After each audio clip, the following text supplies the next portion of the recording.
Hello बच्चों, आज मैं आपके लिए क्लास 10th की इंग्लिश की वर्कशीट नंबर 3 लेकर आई हूँ, जिसमें कि बच्चों पंचुएशन के बारे में बताया गया है। यहाँ पर दो बच्चे दिखाए गए हैं आपको। एक लड़की का नाम पिंकी है और जो दूसरा है लड़का, उसका नाम बिल्लू है। पिंकी उसे बताती है कि सेंटेंस के बीच में पंचुएशन मार्क्स लगाने कितने ज़रूरी हैं।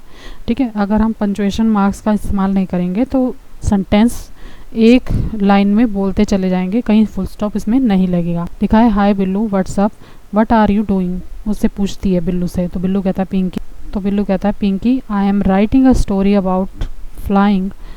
अ young seagull is afraid to fly. How does he conquer his fear even when his brother and his little sister, whose wings were far shorter than his own, ran to bring, flapped their wings and fly away, ga ga ga, he cried। जो पिंकी है वो बिल्लू से पूछती है क्या हाल चाल है। जो बिल्लू है वो बताता है कि मैं एक स्टोरी लिख रहा हूँ सीगल के ऊपर। दोनों छोटे भाई बहन हैं, उनके पंख बहुत ज़्यादा बड़े नहीं हैं और वो उड़ने से डरते हैं, वो अपने पंख फड़फड़ाते हैं। और वो इस सेंटेंस को, इस सारी बात को लगातार बोलता ही चला गया, कहीं पर वो स्टॉप नहीं लगाया उसने। ठीक है, तो पिंकी क्या कहती है, wait, I am not able to understand what you are writing. Why don't you try writing the same thing by putting appropriate punctuation marks. तो ये कहती है कि भाई तुम क्या कह रहे हो, लगातार मैं नहीं समझ पा रही हूँ, थोड़ा रुको और ऐसा लिखो जिसमें कुछ समझ आए। ठीक है, उसमें पंचुएशन मार्क्स तो होने चाहिए, तुम लगातार बोले जा रहे हो। तो punctuation marks, what are they, तो ये पूछता है वो क्या होते हैं। ठीक है, तो फिर ये बताती है पिंकी उसको आगे क्या बताती है, the system of using certain marks in writing language to show pauses and the separate word, phrases, clauses and sentences in order to clarify the intended meaning is called punctuation. Please see the refer chart। तो उसको बताती है कि तुम देखो, मैं तुम्हें refer chart दिखाती हूँ। ठीक है, तो इसने ये पंचुएशन का रेफर चार्ट जो दिखाया, द पीरियड, फुल स्टॉप आपको पता है ना बच्चों, सिर्फ बिंदी होती है, एक छोटी सी बिंदी लगाते हैं, उसको फुल स्टॉप कहते हैं। किसी सेंटेंस के एंड में फुल स्टॉप लगाया जाता है। लिखा है, a period, full stop appear immediately after the last letter of a sentence. किसी भी सेंटेंस के लास्ट लेटर में ये लगाया जाता है। ठीक है, फिर लिखा है अगला, कोमा। कोमा कब लगाया जाता है, a comma separate a series of independent sentence, noun, adjective, verb और फ्रेजेस।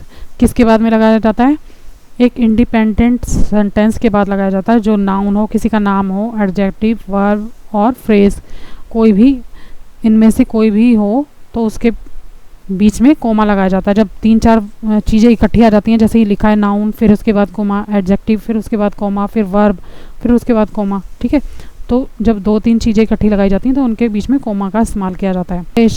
द एक्सक्लेमेशन मार्क अगला है, ये पता है ना, एक वन के तरह बना देते हैं, उसके नीचे बिंदी, उसको कहते हैं एक्सक्लेमेशन मार्क्स। ठीक है, an exclamation mark point place a period to express strong feeling like excitement, anger और सरप्राइज। इसका मतलब तो आप समझ गए होंगे किस किस चीज़ के आगे पीछे यूज़ किया जाता है। ये सेंटेंस उस सेंटेंस के पीछे इस्तेमाल किया जाता है जो कि किसी चीज़ की फीलिंग बता रहा हो। एक्साइटमेंट, किसी चीज़ की खुशी, बहुत ज़्यादा गुस्सा, या कोई सरप्राइज़ वाली बात हो। ठीक है, अचानक से कोई चीज़ मिल जाए, सरप्राइज़ मिल जाए, तो उसके पीछे ही लगाया जाता है, उस सेंटेंस के पीछे। अगला है बच्चों कोटेशन मार्क। ठीक है, कोटेशन मार्क क्या होता है, कोटेशन मार्क वो होता है किसी, देखो 2 मार्क इसमें लगा के दिखाए गए हैं, एक तो सिंगल कोमा वाला लगा रखा है, नीचे डबल कोमा वाला लगा रखा है। किसी चीज़ को हमें दिखाना है, ज़्यादा फोकस करना है किसी चीज़ पे, तो उसके लिए ये कोटेशन मार्क लगाए जाते हैं। ठीक है, किसी भी सेंटेंस को दिखाना है, उसके बीच में हम से दैट वाले सेंटेंस करते हैं ना, तो उसमें हम जो सेंटेंस हमारे को ज़्यादा शो करना होता है उसके आगे हम ये लगा देते हैं। अगला लिखा है द क्वेश्चन मार्क। बच्चों क्वेश्चन मार्क क्या के बारे में सब बच्चे जानते हैं, किसी चीज़ के सवाल के पीछे ये लगाया जाता है। ठीक है, the semicolon semicolon कब लगाया जाता है? The semicolon separate sentence that are closely related but grammatically independent. ठीक है, सेमी कॉलन मार्क कब होता है? किसी सेंटेंस को, दो सेंटेंसों को जोड़ा जाता है ना जब, तो होते तो वो अलग, मतलब अलग सेंटेंस का अपना एक पूरा मतलब होता है, पर वो दो सेंटेंस मिले होते हैं तो उसे सेमी कॉलन से जोड़ा जाता है। और कॉलन है, the colon can introduce a list और अ सिंगल आइटम। किसी लिस्ट के बारे में लगाया जाता है, किसी लिस्ट के, किसी चीज़ की लिस्ट के लिए लगाया जाता है, या फिर किसी सिंगल आइटम के लिए ये कॉलन यूज़ किया जाता है। एपोस्ट्रोफी, एपोस्ट्रोफी मार्क कब लगाया जाता है बच्चों? जब हम किसी के लिए इस्तेमाल करते हैं, जैसे किसी के नाम का के लिए ऊपर, नाम के ऊपर कोमा लगा के एस लगाते हैं, और राम्स, शाम्स एस लगा देते हैं, तो वो इस तरह से इसका इस्तेमाल किया जाता है। ओके, अब इसके बच्चों दो पैराग्राफ इसमें आपको दिए हुए हैं। एक तो आपको ऊपर ही बताया गया है, जो बिल्लू ने सेंटेंस बोला था उसका आपको करेक्शन करके दिखाया गया है, जैसे a young seagull is afraid to fly. ठीक है, फिर यहाँ पे ए कैपिटल आना चाहिए, इसमें बीच में कौन कौन से क्वेश्चन मार्क कहाँ आना चाहिए, और इन्वर्टेड कोमा कहाँ आना चाहिए, कोमा कहाँ आना चाहिए, इसमें सब कुछ बताया हुआ है। ठीक है, ये आपको करके दिया हुआ है। फिर नीचे एक एक्सरसाइज दी हुई है, एक्सरसाइज नंबर 1। ठीक है, इसका करेक्शन आपको करना है। ठीक, इसका करेक्शन करना है जिसमें कोमा वगैरह सब कुछ लगाने हैं आपको। तो इसका आंसर मैंने आपको लिख के दिया है। ठीक है, तो मैं बता देती हूँ आपको, पढ़ के बता देती हूँ इसका आंसर। ये आंसर है मॉरिस द मार्टिन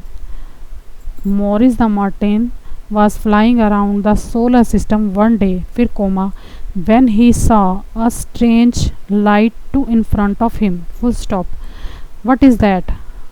अब ये क्वेश्चन है तो question mark, he thought to himself, फिर full stop, Morris was scared, फिर comma, but he flew a little bit closer so that he could see to better, फिर coma, फिर full stop, फिर ऊपर वाले कोमे, जो ऊपर कोमे लगे होते हैं कोटेशन मार्क कहते हैं। ठीक है ना, सब कुछ पढ़ा है ना हमने। और फिर नीचे एक कोमा लगा रखा है, ही कॉल्ड आउट, फिर full stop, there was no reply, फिर फुल स्टॉप, हेलो, फिर फुल स्टॉप, ऊपर कोमे भी लगे हुए हैं। ठीक है ना, अभी जो बताएं, is anyone there question mark, फिर ऊपर कोमे लगाने हैं, he called, फिर comma, but again there was no reply, full stop, suddenly a creature appeared in front of the light। ठीक है, फिर उसके बाद फुल स्टॉप, और फिर से क्या दिया हुआ बच्चों? कोटेशन मार्क दिए हुए हैं। ठीक है, किसी चीज़ को हाईलाइट करने के लिए, बू एकदम डराने वाला वो करा है, exclamation mark, it's shouted, full stop, poor Morris was really scared, he flew off home and hid under his bed। ठीक है, अब ये क्या पता है, एक सीन क्रिएट किया गया है कि मॉरिस जो था उसको डराने के लिए एकदम लाइट के सामने उसे लगा कि क्रिएचर कोई अजीब चीज़ आ गई है, प्राणी क्रिएचर कोई चीज़ आ गई है उसके आगे। ठीक है, तो डराया उसे, बू करके वो डर गया और डर के मारे अपने पलंग के नीचे घुस गया। ठीक है, तो इस पैराग्राफ का ये मतलब था, और यहाँ आपकी वर्कशीट कंप्लीट होती है। अगर बच्चों मेरा वीडियो अच्छा लगे तो प्लीज़ मेरे चैनल को लाइक और सब्सक्राइब जरूर करना। Thank you very much.